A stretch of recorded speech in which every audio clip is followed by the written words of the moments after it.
It began on a rain-soaked Thursday afternoon, the kind of day where the world feels slightly muffled, as though wrapped in damp cotton. The marble floors of the Danvers estate gleamed in the dim light, a silent witness to decades of power, wealth, and whispered scandals. Serena Danvers had been moving slowly through the grand staircase, one hand resting protectively over the swell of her 7-month pregnancy, when she felt, rather than saw, the sudden rush of movement behind her. In the split second before it happened, she caught the faint scent of perfume, unfamiliar yet sharp, a scent she would later remember in excruciating detail. Then came the hard shove between her shoulder blades. The world tilted violently. She didn't even have time to scream before she was tumbling forward, her hands flailing for the polished banister, her mind snapping to one frantic thought: the baby. The steps were unforgiving, each impact jarring her ribs, hips, and knees until her body came to rest on the cold marble below. Somewhere above her, a pair of heels clicked hurriedly away. Serena's vision blurred with pain, but she caught a flash of auburn hair disappearing around the corner. Her breath came in shallow, painful gasps. Blood was pooling beneath her, warm and terrifyingly fast. Somewhere in the distance, she could hear the muffled sound of a door opening and the echo of her husband's voice, deep and impatient, calling her name. Michael Danvers was a man used to control. Tall, broad-shouldered, and perfectly tailored, he was the sort of figure who drew attention without seeking it. When he appeared at the top of the stairs and saw his wife's crumpled body, he froze for half a heartbeat. Then he was moving, descending 2 steps at a time, kneeling beside her with the precision of someone who knew this scene could ruin him, not just as a husband, but as a man whose public image was built on flawless appearances. Serena, he said sharply, shaking her shoulder, as though urgency alone could will her to respond. She tried to speak, to tell him what had happened, but her throat was thick with coppery blood. Her eyes widened in silent warning, darting toward the direction the auburn-haired figure had fled. He didn't follow her gaze. Instead, he took out his phone, his voice low and steady as he called for the estate's private physician, not an ambulance. That decision would become the first brick in the wall of his cover-up. Upstairs, behind a locked bedroom door, Amelia Kerrigan leaned against the wall, her chest rising and falling in shallow bursts. Her hands trembled as she replayed the moment, the push, the gasp, the thud of Serena's body hitting the steps. She hadn't planned to do it that way. It was supposed to be an argument, maybe a confrontation. But the sight of Serena, glowing and slow-moving with pregnancy, had ignited something primal and ugly inside her. Amelia had been Michael's mistress for nearly 2 years. She was younger, ambitious, and fiercely aware that her time in his world was conditional. The pregnancy had changed everything. Michael's promises of leaving Serena had grown hesitant, delayed. His attention had shifted. Amelia told herself she was fighting for her future, but deep down, she knew she was fighting for relevance. The push had been impulsive, but it had also felt inevitable. By the time the physician arrived, Serena had been moved to a guest room, the sheets crisp and white, the windows shuttered against the prying eyes of the outside world. Michael stood by the bedside, arms folded, his face set in a mask of calm. He instructed the doctor in clipped tones, ensuring the man understood that discretion was not just expected, it was the price of continued employment. The injuries were severe: a broken wrist, fractured ribs, deep bruising, and most dangerously, complications with the pregnancy. Serena drifted in and out of consciousness, her voice hoarse when she finally managed to whisper, She pushed me. Michael's hand tightened on the bedpost, his jaw ticking. You're confused, he said softly, almost tenderly, as though speaking to a child. You fell. That's all anyone needs to know. In the days that followed, the estate became a place of calculated silence. Staff were instructed to stay in their quarters unless called for. Security camera footage from the stairwell mysteriously disappeared. Amelia's presence was scrubbed from sight, though whispers among the household hinted that she had not been dismissed, merely moved to the smaller guesthouse on the far edge of the property. Serena's sister, Claire, arrived unannounced on the third day, her eyes sharp with suspicion. She had never liked Michael, sensing the manipulative streak beneath his polished charm. She sat at Serena's bedside, brushing hair from her sister's pale face, and asked the question Michael had been avoiding: what happened? Serena hesitated. Every instinct told her to speak the truth, to name Amelia, to lay bare the betrayal. But Michael's earlier warning echoed in her mind, wrapped in a subtle threat: we can't afford a scandal. It would destroy us both. The us was a lie, what he meant was himself. Yet Serena, worn down by years of his control, said only, I slipped. The truth might have remained buried if not for a single misstep. One of the junior staff, a timid young maid named Lila, had been in the hallway at the time of the incident. She had seen Amelia leave the stairwell moments after Serena's fall, her face flushed and her hands clenched into fists. Fear kept her silent at first, but when Claire cornered her in the laundry room and asked directly, the story tumbled out in a rush. Claire took the information to the police, bypassing Michael entirely.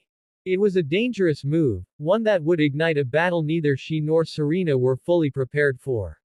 Officers arrived at the estate within hours, polite but persistent, asking to review security footage and interview household members.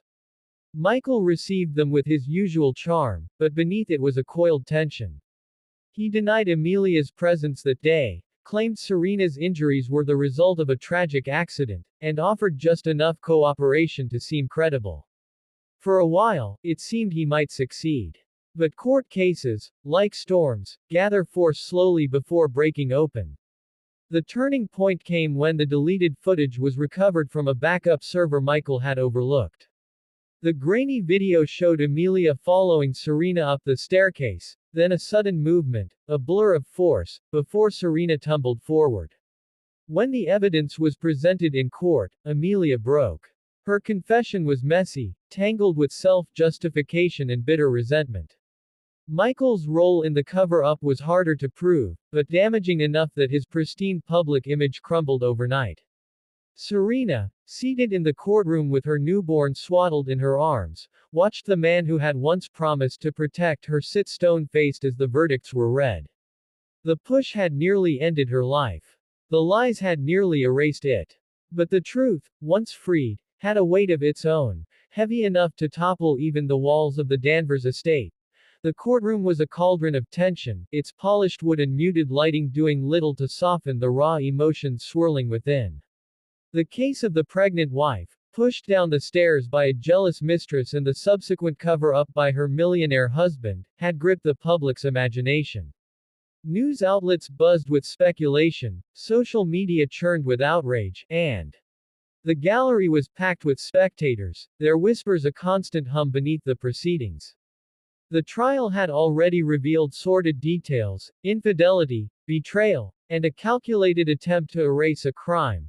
But part 2 of this saga would peel back even more layers, exposing the intricate web of deceit, privilege, and desperation that defined the case. The prosecution's case was methodical, each piece of evidence a brick in the wall they were building against Richard Langley, the millionaire real estate mogul, and his mistress, Cassandra Tate. The pregnant wife, Emily Langley, had survived the fall, but her unborn child had not. The tragedy was compounded by the cover-up, a scheme that unraveled when a whistleblower, a former employee of Langley's empire, came forward with damning proof. Part 1 of the trial had established the timeline: Emily's discovery of the affair, the confrontation at their sprawling mansion, and the violent push that sent her tumbling down the grand staircase. Cassandra's defense claimed it was an accident, a heated argument gone wrong. Richard, however, maintained he was unaware of the incident until after the fact, painting himself as a grieving husband caught in a storm of betrayal. But the prosecution wasn't buying it, and neither was the jury. The whistleblower, a quiet accountant named Mark Ellison, took the stand early in Part 2. His testimony was a turning point. Mark had worked in Langley's company for a decade, crunching numbers and managing offshore accounts. He was unassuming, with wire-rimmed glasses and a nervous habit of adjusting his tie, but his words carried the weight of truth.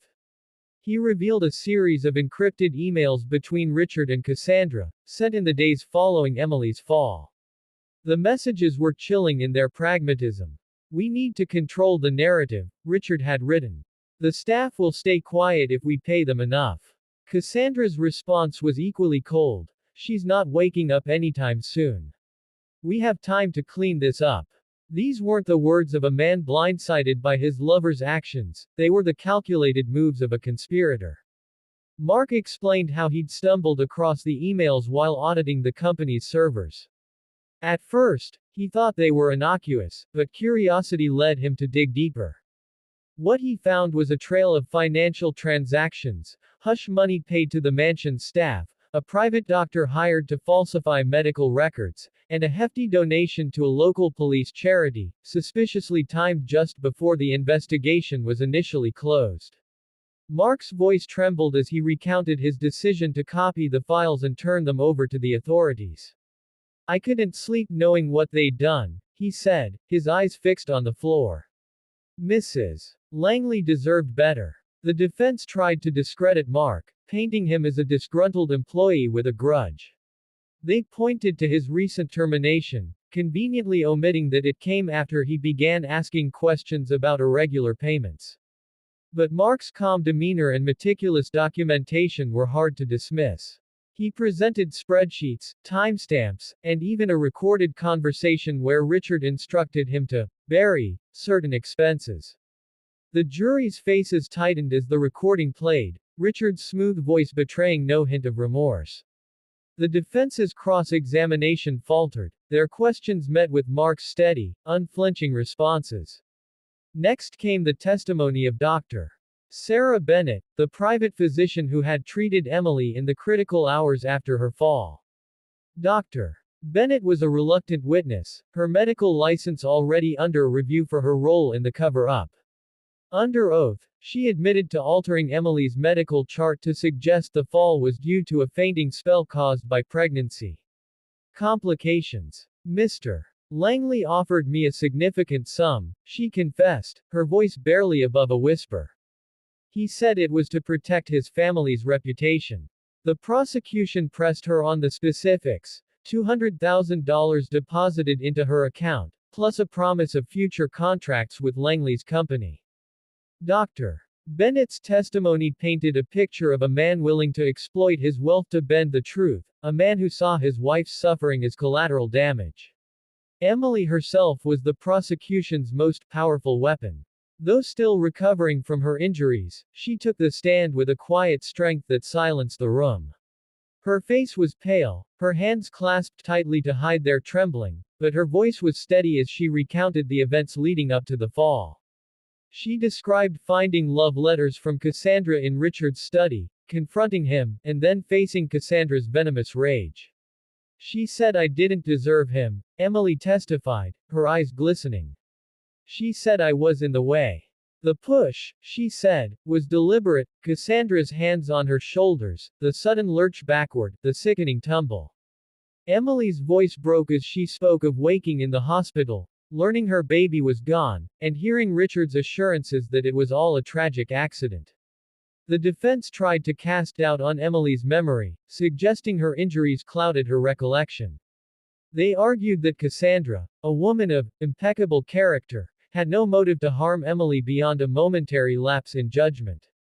But Emily's testimony was corroborated by physical evidence, bruises on her shoulders consistent with being pushed, and a security camera still, grainy but unmistakable, showing Cassandra standing at the top of the stairs as Emily fell. The image was projected on a screen, freezing the courtroom in a collective gasp. Cassandra's face, caught in that moment, was not one of shock or regret but of cold determination. Cassandra's own testimony was a disaster. She took the stand against her lawyer's advice, her demeanor a mix of defiance and desperation. She admitted to the argument with Emily but insisted the push was unintentional, a reflex in the heat of the moment.